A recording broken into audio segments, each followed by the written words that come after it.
morning. It is a new month. Welcome to yet another edition of the Star Good Morning Show. Today being Monday, 3rd of June 2019. I am Leonora Jawara. It is the official start of another working week. Well, top stories we shall be looking in the program today. The World Bank has approved a 70 million grant to run a project called Focusing Resources on Equity and Excellence in Education to complement the government's free quality education.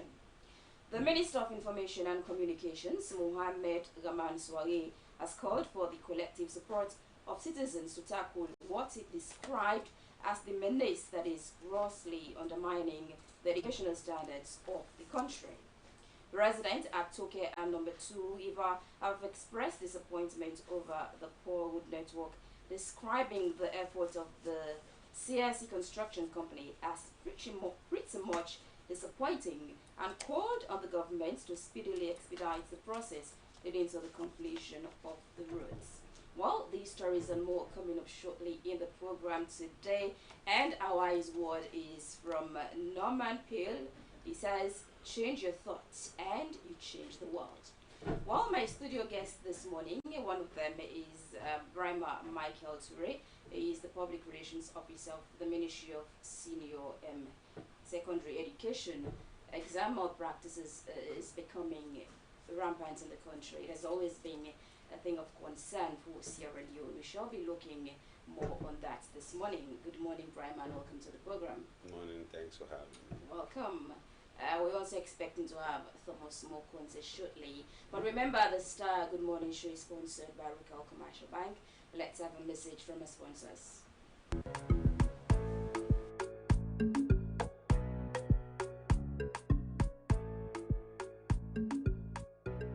If you want to get your lunch around quick one without waste time from supermarket or restaurant at home, you not feel say that go fine if you just take what you want without not turn up na long line.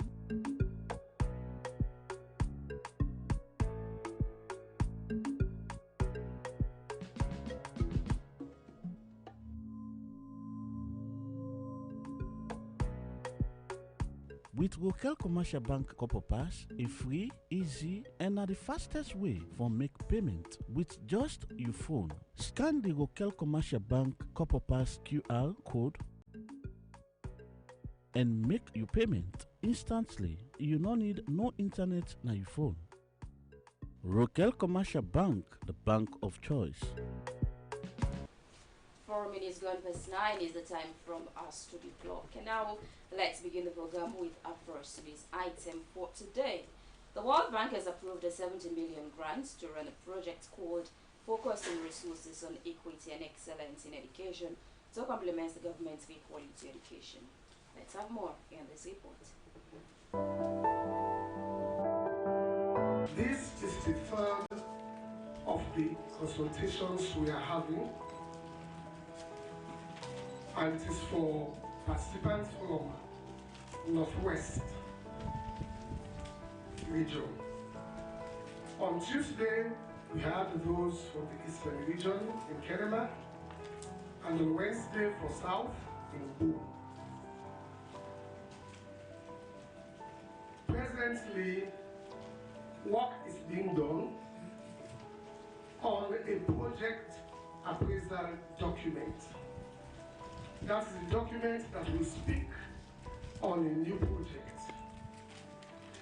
And that document has various components.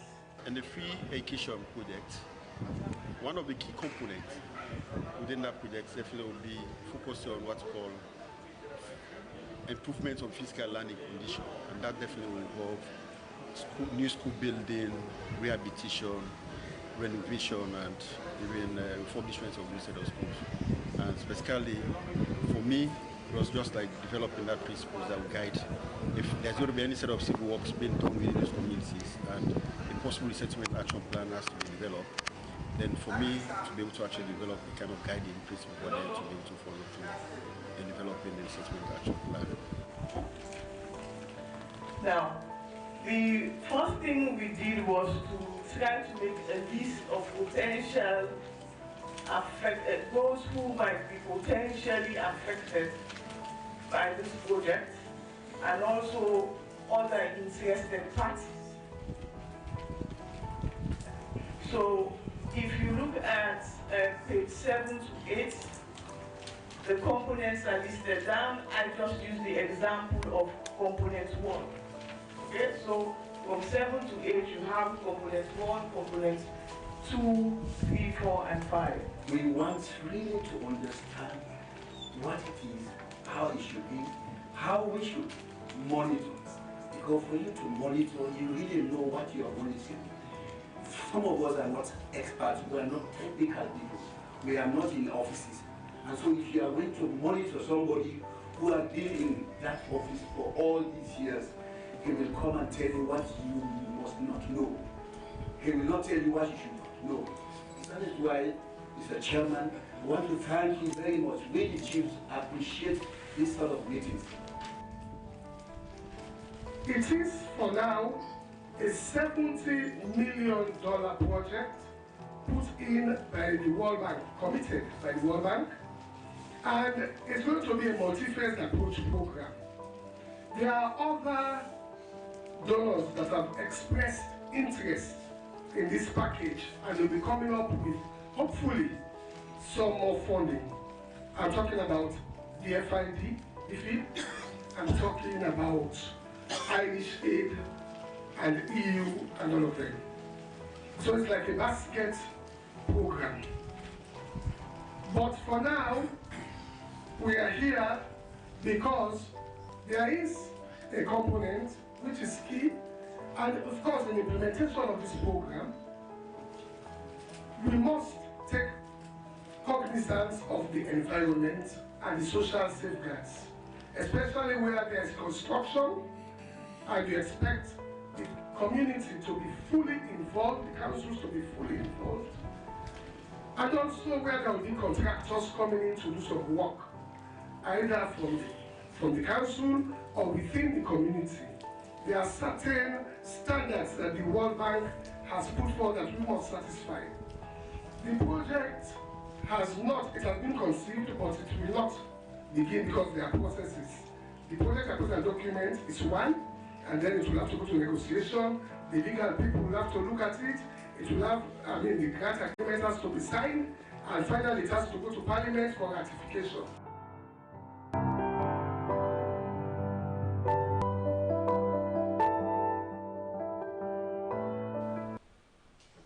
Alright, welcome back. This is the Star Good Morning Show. You're watching us live here on Channel 21 and also through our Facebook page. I've also been joined in the studio by the Executive Director, Citizens Advocacy Network, Thomas Mo Conte. You'll be telling me more on their position on the unprecedented ruling by the High Court's judges in Sierra Leone on Friday, 31st of May 2019, that disqualified 10 opposition APC parliamentarians. Good morning, Thomas, and welcome to the program. Good morning, and thank you for having me here. All right. But first, let's start with education. I have, like I earlier said, Brahma Michael Toure. Brahma, before we look at examinations malpractice in the country, we just listened to the World Bank project. Tell us more about it. So, this is not the first time the World Bank is financing any of our projects, and this cannot be the last. But this is a very big project. It's a $70 million project that is called Focusing Resources on Equity and Excellence. The government is running a free quality education. So this project more or less is going to be complementing government's effort to make sure that some of the things that would be a challenge for us are addressed, in like infrastructure, of course, teaching and learning materials, teacher training, and all of that. So there are components that I will discuss. But this is not a loan. It's money that we don't have to worry about paying back to the World Bank. It's been directed to education, and it's going to help a whole lot and handle a significant portion of what the government is actually looking forward to accomplishing over the next 4 years. But usually with some World Bank projects, prior to implementation, certain things have to be undertaken. So what you just saw there on that clip is part of the consultative conference, that conferences that took place. That one you saw was at Buntimani, which had the Northwest representatives, paramount chiefs, city mayors, city chairpersons, councillors, SLT rep, National Conference of Head Teachers, CPSS, Conference of Principal Secondary Schools, civil society, and a whole lot of other stakeholders were there. We had the first consultative conference in Kenema where Kono and Kailaung came down to Kenema. And then, of course, on the next day, on the 8th, we had another one in Bo where Baltimore and Bapujaun came to Bo. And so we had those two consultative conferences, and on the 10th, we had the one at Bintimani here in Freetown. What that consultative conference is doing is to make sure that the project is explained in its entirety so that people will understand from start to finish what the project entails and all of the negative impacts, if any, that would be anticipated and how we can actually handle them prior to implementation. The reason for that is because we don't want to start implementing and then a few months down the road we begin to think about going back and doing something that we never did from the very start. That's the reason why these consultative conferences are very relevant to before project implementation. And so that's what happened in these conferences. But a whole lot of other things actually happen, and we have 5 components of the project that I can run through very quickly. Component 1 would be school improvement program. Project is going to be financing school improvement programs that are geared towards improving the schools, the quality of education, and all of that. An example of a school improvement program that's already running and that's financed by the World Bank itself also is called the performance-based financing, PBF. What performance-based financing does is that when a head of school says, the reason why my school is not up to speed in terms of its performance and all of what is supposed to happen is because I don't have A, B, and C. I have a leaking roof, so when it rains, the kids can't sit in the classroom. I don't have enough benches and chairs. I don't have enough trained and qualified teachers that are on payroll. Most of them are volunteers. I don't have this, I don't have that. So performance-based financing would allocate a certain amount of money to that particular school and say, between this period and this period, we want to see some improvement. Because if these are your challenges and the only thing that can solve, one of the things that can solve those challenges is resources, now we're committing this amount of resources to your school so that between now and a certain time, we expect that you'll be able to improve the performance in your school and improve just the general outlook of your school. So that's one of them. So several other projects that are school improvement programs would also be financed by this project. So you have teacher professional development and management. Obviously, the reason why our kids are jumping out on the street, part of it is because some of them don't actually get the correct tuition in schools. Teaching, effective teaching, if it's taking place in our schools and they are taught effectively, chances are they will go and take an examination without having to spy or without having to rely on leakages or perform or do undertake or take part in animal practice. So that is going to be looked at, and the Teaching Service Commission we now have that is looking around everything that has to do with teachers, and so part of what they would be needing would probably come from this project money so that we can develop that angle. The third component is system administration, governance, and accountability. For most schools, the reason why they are underperforming is not necessarily the absence of resources. It's because of the way the school is being managed. For most heads of schools, they will go to the school only when it is time to collect fees. Once the fees are collected, you will never see them around. They will leave either the vice principal or the deputy headmaster or a senior teacher to run the school. And so they only come back when it is time to collect the money. And so obviously in a situation like that, proper management would not be enhanced. And so we're going to look at that to make sure that that does not happen, and the project is going to focus on that also. The fourth component is program management, coordination, monitoring, and evaluation. Obviously, with all of the money government is pumping into the free quality education, if there is not proper monitoring and evaluation of what we do, it would be like a waste of resources. And I don't think we want to go along that line. We want to make sure that we're able to account for every single penny that is spent in any school through this project money. We want to make sure that thorough management of our institutions is taking place and all of that. The fifth component and the last would be contingency and emergency response component. What that means is money put aside in these components just in the event of unforeseen situations. For example, when we had Ebola, it was something we never actually expected. And so the World Bank had to pull money from, project money from a certain area where it was already initially assigned and redirected that funding to fighting Ebola. Part of that money was used to finance the radio teaching program.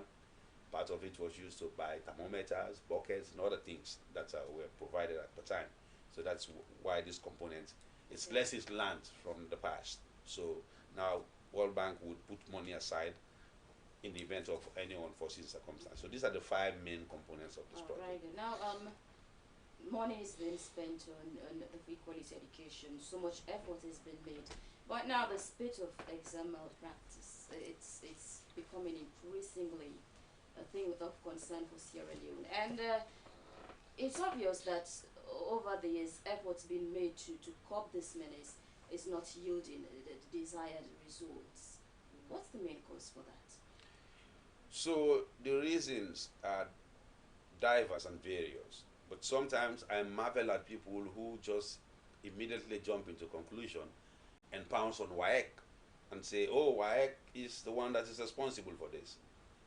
Yes, they may be partly responsible, but let's just look at the broader picture. You know, there are several other actors that are actually participating in this process of examination malpractice outside of the WAEC system. You know, just because WAEC is the institution that is conducting this examination does not necessarily mean that they are the ones who are totally responsible for the examination malpractices. What about the parents? So who bears the greatest responsibility?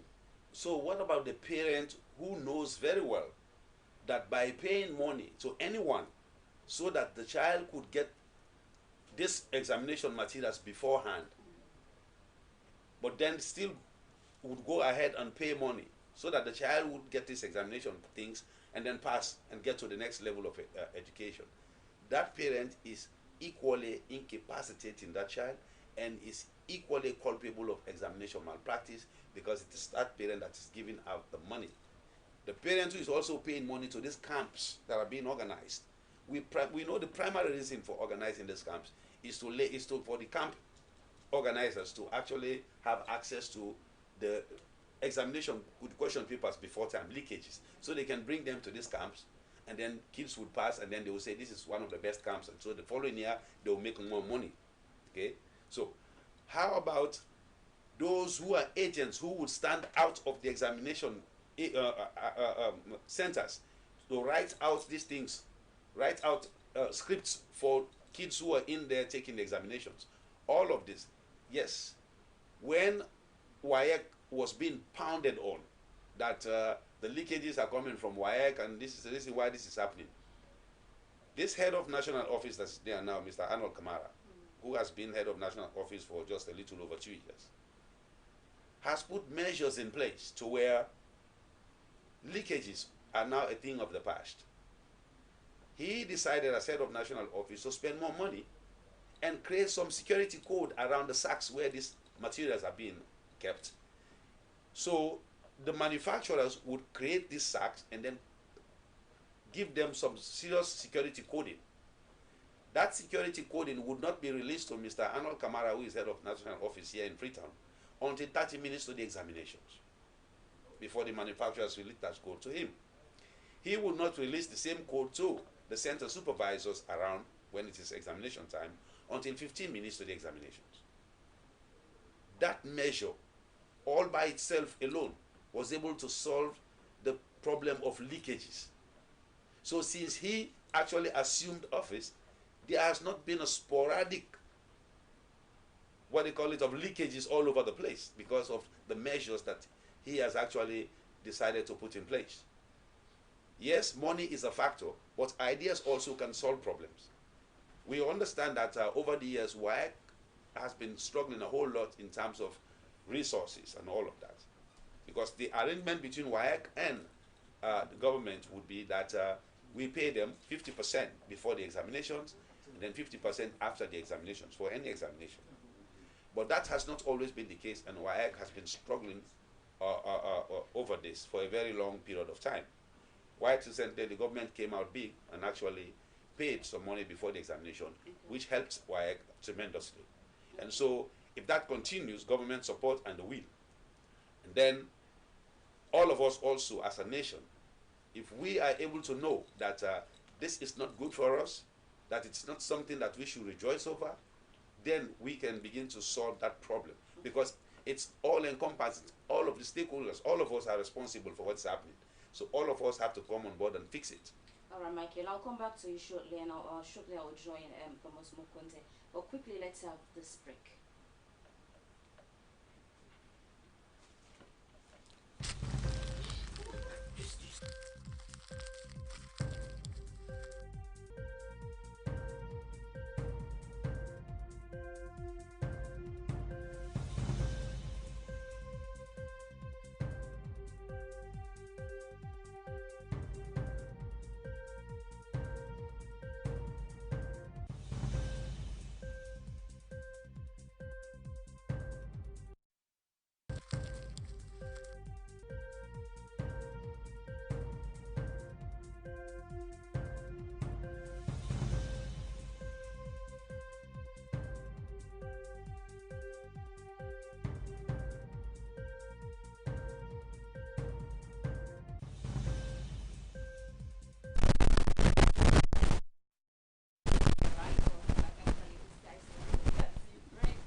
For the parliamentary seat in the last elections, who believe that their opponents assume office through illegal means. Some of them have their opponents ballot stuff, opponents of violence, and some of them their opponents were receiving according to the law, should resign 1 year before elections. APC sent some members of the SNP to court, whilst SNP did the same. What we experienced is the court called cases against the APC parliamentarians, and not to call cases against the SNP parliamentarians. And of course, yes, APC and NGC made petitions against different candidates, but all petitions against the parliamentarians of SNP were not called. That is a fundamental flaw. I believe that the 11 years of rebel war in this country that was happening did not just come abruptly. It came as a result of issues that started little by little. People's rights were being denied, and there was no institution that could actually provide them with this. It is very clear, it is spelled out loudly and clearly in the Truth and Reconciliation Find Commission that in pages 26 and 27 that the role of the judiciary in upholding the rule of law and the rights of citizens was highly compromised. And on account of that, people who actually felt disenchanted, people whose rights were abused, never had any platform because the judiciary was actually remote controlled by the powerful and the mighty, by the powers that be. They could use their authority to undermine the opposition or dissenting views. They could use their authority to clamp down on human rights defenders. And there was a state of insecurity. People never had a platform to actually seek redress. People were locked up arbitrarily. People's property were taken from them arbitrarily. People were sacked from jobs arbitrarily. It precipitated 11 years of war that caused havoc on civilians. And today, what we see are causes very palpable. In fact, they are more prominent now than ever. Because in those days, that was a period of dictatorship. When dictatorship was the order of the day all over Africa. But now we talk about democracy and civilization, where all countries around the world clamor to be democratic and to be civilized, and how they carry themselves, and how state functionaries, how organs of government have been able to come out of that entanglement of politics to be independent. And what we see today is a total disappointment. So we see the NGC in their press release condemning the rulings, questioning the judicial delays, saying why it's represented. The question is there a legal justification? You see, firstly, I want to say the name is effective, ab initio. The courts are that actually pass this law, they don't have local standard any longer to pass out that law. Because according to the court regulations, such a matter should be taken to court and should not last there for over 4 months. This matter has lasted in that court for over 1 year, 4 months. And they are only passing the ruling now. Ab initio, it is not, in my view, is not legal. Because even the judge who sat on that matter, or the judges who sat on that matter, lost the authority to sit on it the moment the ruling took, the matter took over 4 months in that court. So that is one area of it. They gave blind eyes to the provisions of the Constitution and other statutory instruments, and flouted the will of the people by asking parliamentarians who are truly elected into office out of parliament. And you see the hasty manner in which the petitioners were sworn in by parliament. Does it seems like that swearing-in ceremony, does it seem like it was premeditated? It was well orchestrated. Every right-thinking, you have said it. Every right-thinking member of society should be able to know that it was a syndicate between the judiciary, those people who are actually handling this matter, and of course parliament. And that is where we are very concerned. We believe that for a state like ours that is so fragile, that is coming from the ashes, to actually have a very strong foothold, our state institutions, state functionaries must be able to divest themselves from politics. They should be able to actually imbibe the culture of standing up for what is right and just, even when it does not seem fashionable, even when it does not, when it is not popular. We want to have people, men and women, that have credibility to occupy state offices. So before we come But when there is a deficit of credibility in the leadership of institutions and people who actually man organs of government, who offices in the state will always have problems, and what will be the attendant consequences? Society will degenerate into chaos and anarchy, and that is what we saw. We have just started seeing, we have just started experiencing warning signs of a state that is on the trajectory of going to the ugly past, and that is where some people like us want to see. What does that mean for our country's peace and democracy? And how is it going to affect it? It has already affected. It's affecting us. There is no denying the fact that our state institutions and our state functionaries have not been able to actually present themselves as credible men and women. When you look at the way and manner in which this whole episode actually unfolded, the ruling of this judge, the manner in which cases have been allocated, APC took cases to court, SLP took cases to court on the same time, within the same time. They had the SLP cases and the APC cases were denied. The APC and MGC cases were denied. They are the Chief Justice. It is Chief Justice who allocates cases to different courts, to different judges. It begs the question, why? And no justification has been made for that. Series of cases are with the judiciary currently. There was a petition against even the presidency, which has not been heard. And Sierra Leoneans want to hear these cases. There is a petition against the legitimacy of these commissions of inquiry by APC and the Bar Association, which has not been heard. And these are cases that Sierra Leoneans want to hear, and we want to really have the outcomes. For God's sake, let us have people who respect the people of this country. They're saying petition cases are not new. It is unprecedented. It has been happening in the past. There is nothing new in this. There is nothing new in having petition cases.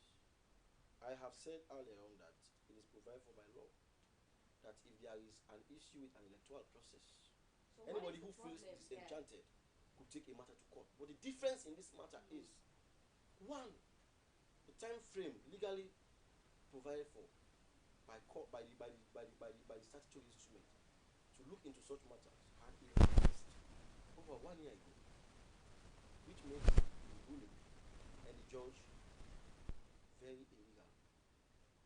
Even the judge to sit on this matter was very illegal because he lost the authority and the legality to sit on this matter the moment this matter passed 4 months in court. It was supposed to be thrown out of court. That is the provision. Secondly, the difference here is there has been petition and counter petition. One side of the petition has been heard, and the other side of the petition has not been heard.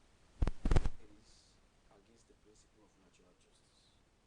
It is unfair, and somebody needs to say this fact. Somebody needs to speak this truth undiluted to our authorities. That Sierra Leoneans are not fools. Let us respect Sierra Leoneans. If I come back to crime now, with all of this, how can you describe our judicial system, the independence of the judicial system? Is seriously challenged. You see, at times I want to really understand.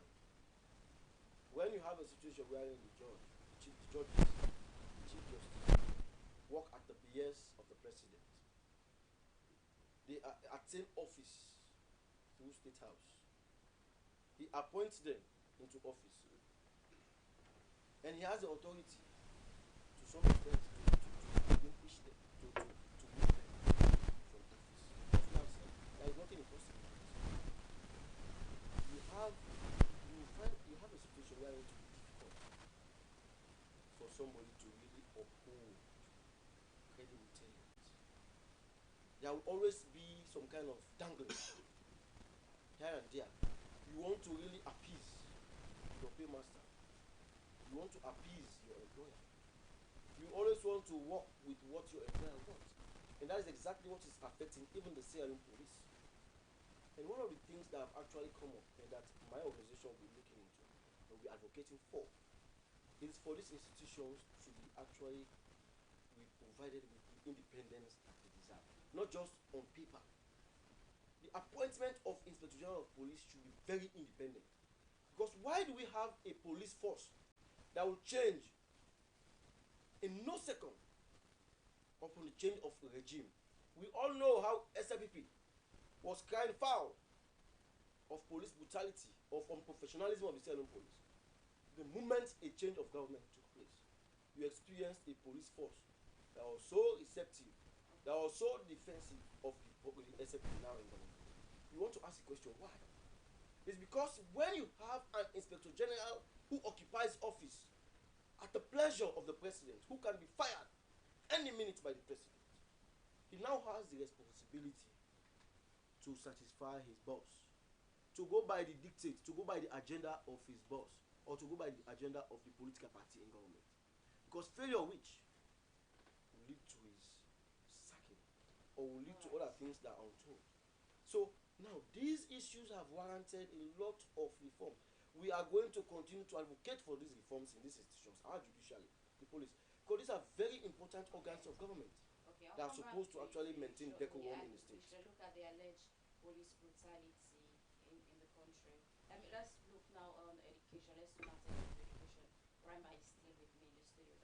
Brahma, earlier you were talking about leakages being controlled, but the question is, how are these exam malpractice being done now? We heard of special rooms where students rewrite their exams secretly.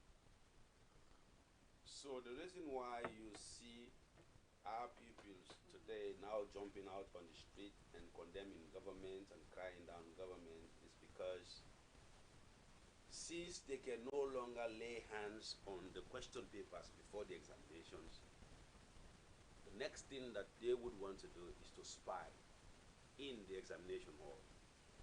But now we have increased our monitors. WAEC also has their marshals, and we have also Ministry of Education staff that would join this group to go around and monitor and make sure that that does not happen in any examination room. Therefore, no leakage, no spy means failure. So to them, it's something against them, more or less. And so they're jumping out on the street and saying, government, you can take your free quality education because you did not let us spy in the examination. You can take your free quality education.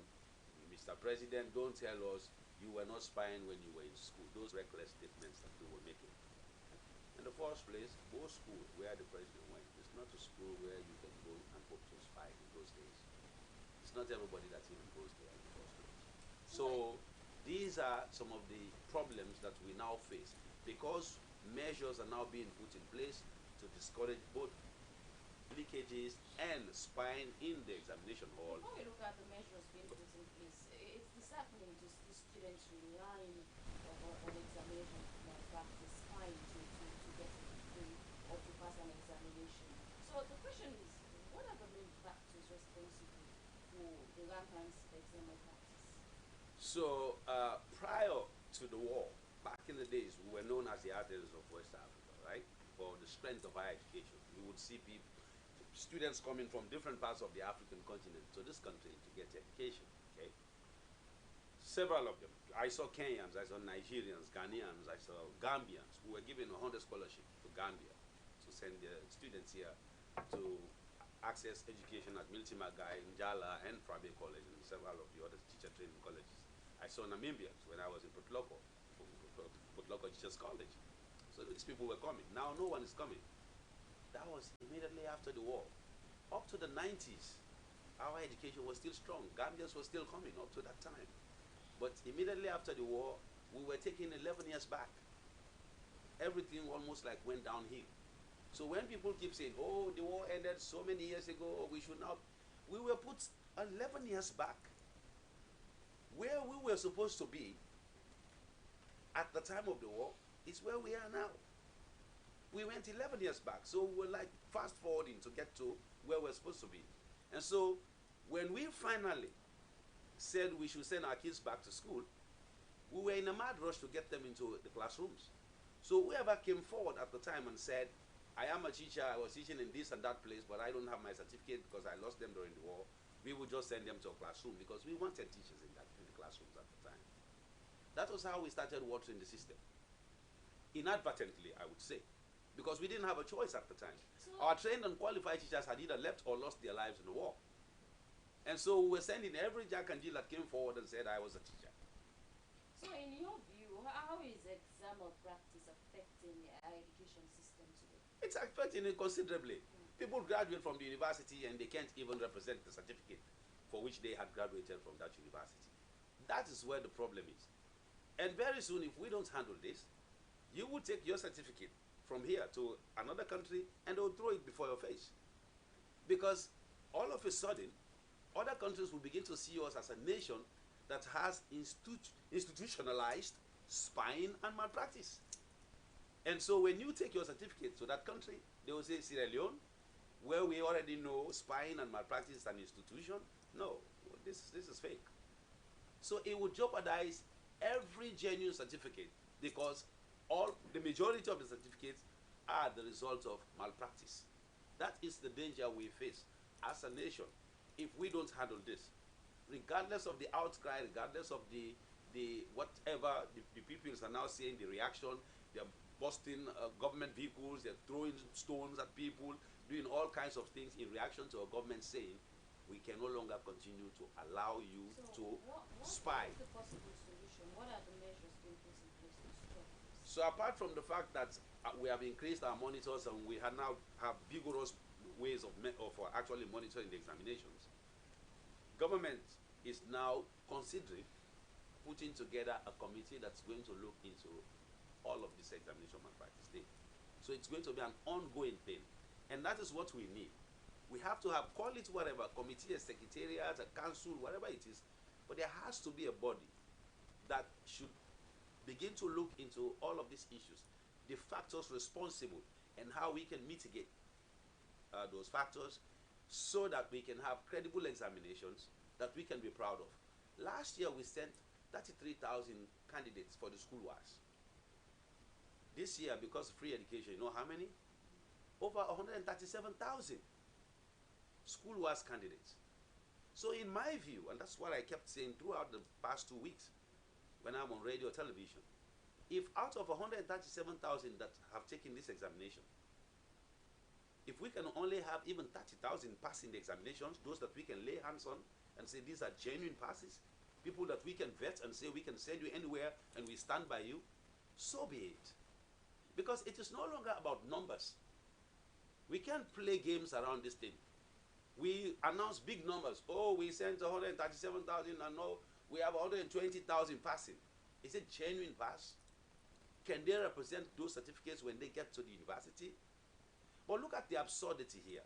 The child fails the NPSC at the primary level, and the mom or whoever finds a way to get that child to junior school. That child takes the basic education certificate examination, the BECE, and passes. And they are going to senior school through the same back door, presumably. And then they get to the WAS, and they pass with malpractice. And they are admitted in college or university. The question now is, how did they graduate from these colleges and university? Because that should be the last stop. After you have played all your game from the primary level to the junior level and to the senior level, at the university, we should be able to have a way of knowing just within the first few months, first 90 days, that you are not fit to be here. All right, let me go to there. Let's turn back our attention to the topic of the day, of course, ruling on the APC MPs. Thomas Mokonte is here. Now, Thomas, before looking at the alleged police brutality, how can you describe our current political system? Our current political system is fragile. Fragile in the sense we have a serious problem of tribalism, regionalism, sectionalism, nepotism, and we go on the list. And these are issues that do not actually foster peace and cohesion. When these issues become very prominent in the body politic of a particular state like ours, and like developed states like ours, it makes it challenging for us to actually forge ahead. The current state of hardship in Sierra Leone, the economic hardship, this bread and butter issue that people complain about, could not be addressed with the current state of affairs. I have always been saying this. that economic growth has a lot of strings attached to it. Economic growth does not come overnight. There should be an enabling environment for that. If people of Sierra Leone should be able to enjoy the resources of this nation, this country is blessed with resources. If people of Sierra Leone should be able to actually benefit from our international partners, multilateral companies, private industries in this nation, there should be an enabling environment, an environment of peace and order, serenity in Sierra Leone. But every now and then, when you hear of attacks, police brutality, you hear of sackings, you hear of court cases that will not come out well, people cry about the judiciary, the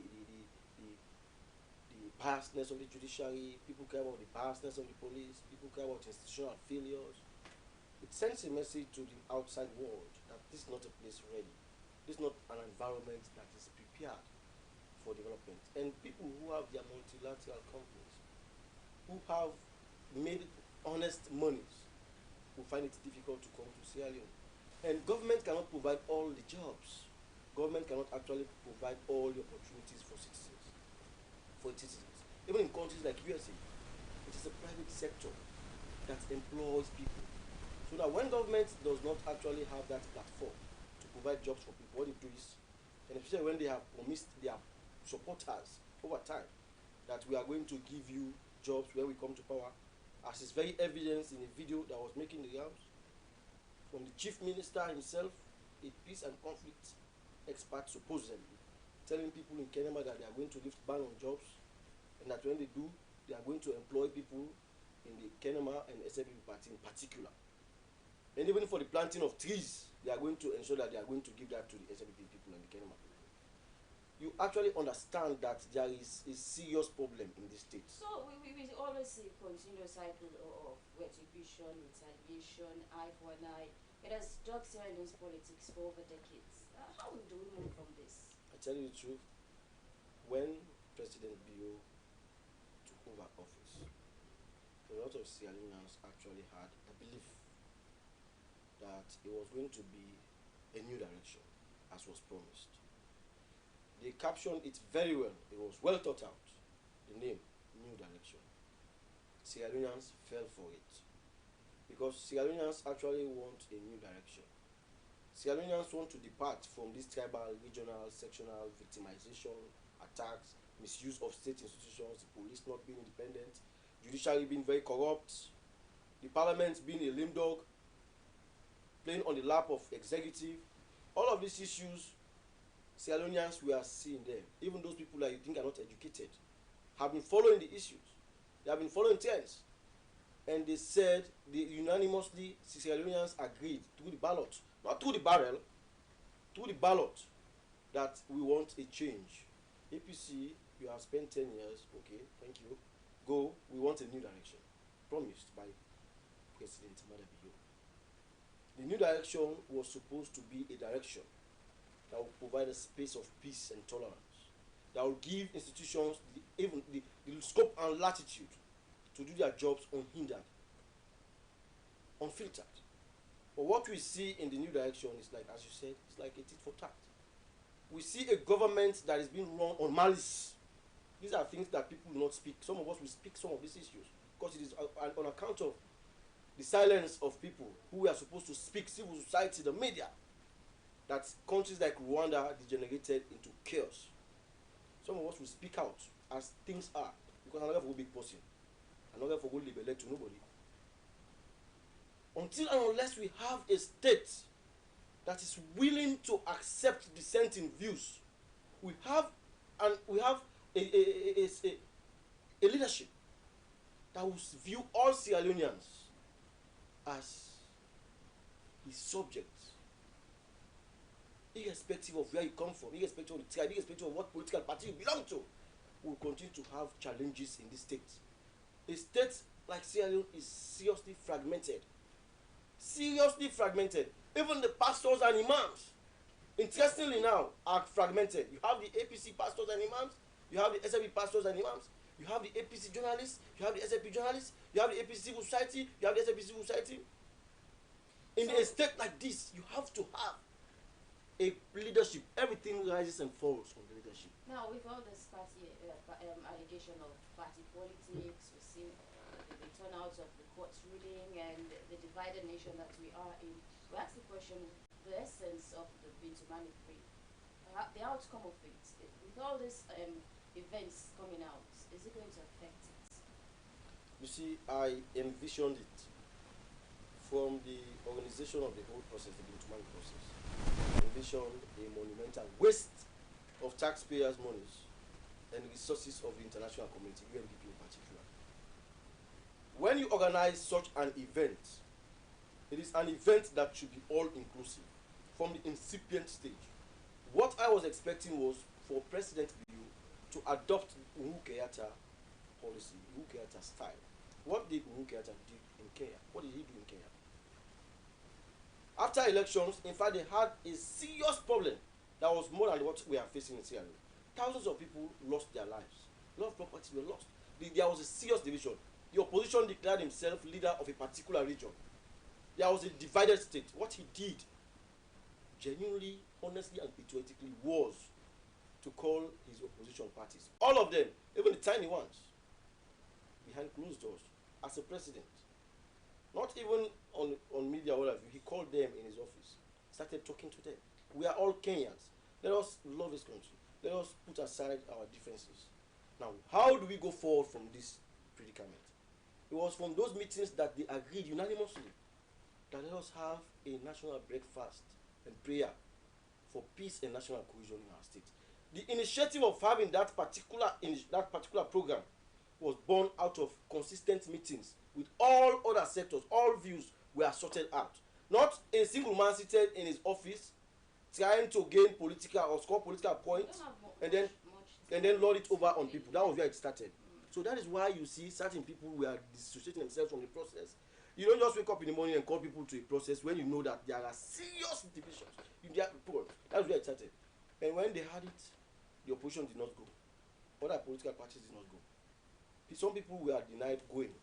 So it all ended up, and now you see what is going on.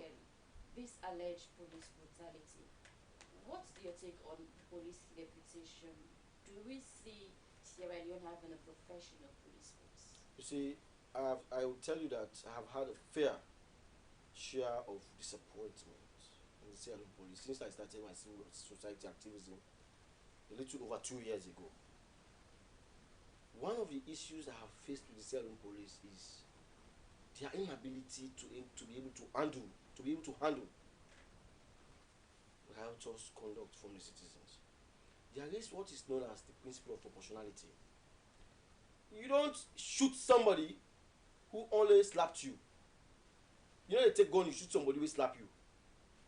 That is outrightly wrong and unprofessional. Let's agree for the sake of argument without concealing that what the Sierra Leone police said about APC office, that people were pelting stones on them, was true, or they were making barricades.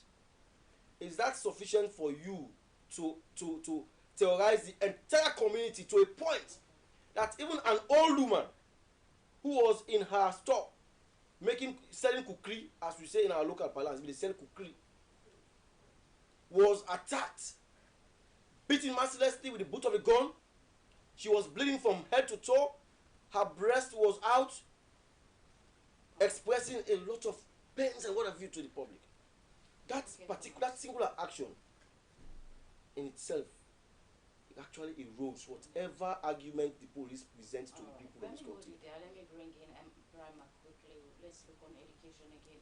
Brahma, so do we say WAEC is not to be blamed for exam practice? That's not what I'm saying at all. I'm just saying that usually when things like this happen, the first people we point at is WAEC. But what about all of these other factors surrounding this malpractice? Because WAEC is only a last point, you know. So if there are agents who are seeking out these leakages prior to the examinations, they are also part of the problem. If there are people who are willing to pay for these materials, parents sometimes participate in that process, they are also part of the problem. If a WAEC staff is leaking this material out to people to buy them, they are part of the problem. So that's what I'm saying. I'm not saying they are not part of the problem, but I'm just saying they should not be the first people to look at when we talk of malpractice, because there are attendant factors around the malpractice. And that is what the focus should be. Not necessarily why, because when they decided to put the measures that they have now put in place, this head of national office, Mr. Arnold Kamara, we don't hear anything about leakages in the last 2 years. So you see, that problem is fixed by 90%, more or less. Okay. Now, the monitoring. We intensified our monitoring, collaborating with the very WAEC, and of course, law enforcement. And now they're crying because they can no longer spy in the examination centers. So this is how you intensify a process. And because we are intensifying that process, the blame is now shifting away from WAEC, because we now see very clearly who is responsible. Those who are crying are the ones who are responsible, because they rely only on malpractice in order to pass. And now we're disallowing them from doing that. So they're out on the street jumping and screaming and yelling. So finally, what is the ministry's position in all of this? Our position has always been the same. We condemn it, and we're intensifying our monitoring. Anytime there is an examination, we're collaborating with WAEC. We are facilitating the process of government paying WAEC before an examination so they can have enough.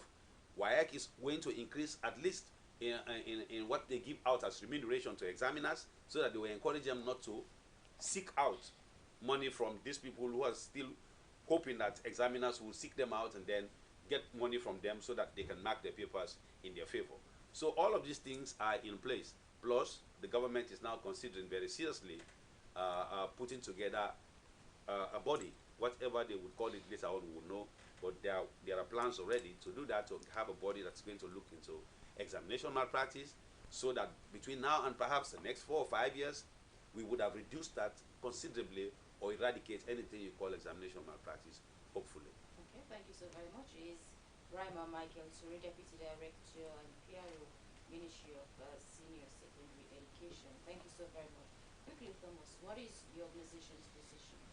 Well, we have issued out a statement, a formal statement today, and we believe that it is already out. We want to beseech the people of this country, on a final note, Sierra Leonean citizens, to actually restrain themselves within the confines of the laws governing the nation. There is no heroism in being disruptive. You have to abide by the laws of the land. But of transcendental importance is the leadership of the President. In our press statement, we categorically beseeched His Excellency the President to provide leadership, to provide a Mandela-like leadership. Mandela-like leadership. A leadership that is open, receptive, tolerant to all views. Because we believe that everything rises and falls with leadership. Everything that is happening in this nation, President Bio is the trustee, and he's going to be held accountable every day. Unfortunately, we have not been hearing anything from him on issues like this. More often than not, he's out of the country when issues like this happen. When parliamentarians were booted out of parliament, he was not in the country. When Chief Samsmana's security were removed from him, he was not in the country. When the APC parliamentarians have been asked out of parliament again by the court, he is not in the country. And when he comes back, he does not make statements. We have not had any statement from government, especially on the issue of violence that was meted out on innocent Sierra Leoneans, on armed Sierra Leoneans. We have not had, we are at least hearing. Oh, definitely. We have had series of problems with the police. The other day I had issues with them on the My 91 issue. And even as I speak, I have made a formal complaint to the Independent Police Complaint Board again, for the second time, on this issue of the police brutality at the APC office. Because we see people who are just passerbys, who are actually caught in the web of it, and we are mercilessly brutalized. We saw people who were doing their daily businesses in a very stiff economic situation like this. They were brutalized, they were looted. We have cases of sexual harassment. I saw another young man or woman, they were just dragging him very naked, not even a thread on the skin. So these are all issues of human rights abuse. And we have taken this matter up with the Independent Police Complaints Board, and we will continue to follow it with even the international community. Thank you so very much. Is Thomas Mokonde, Executive Director, Citizen Advocacy Network. We've been talking on their position on the cross-ruling on the 10 APC MPs. I am Leonora Jawara, and this is how we end the program for today, leaving you with an inspirational word which comes from Pale, and he says, change your thoughts and you change your world. Till then, stay blessed.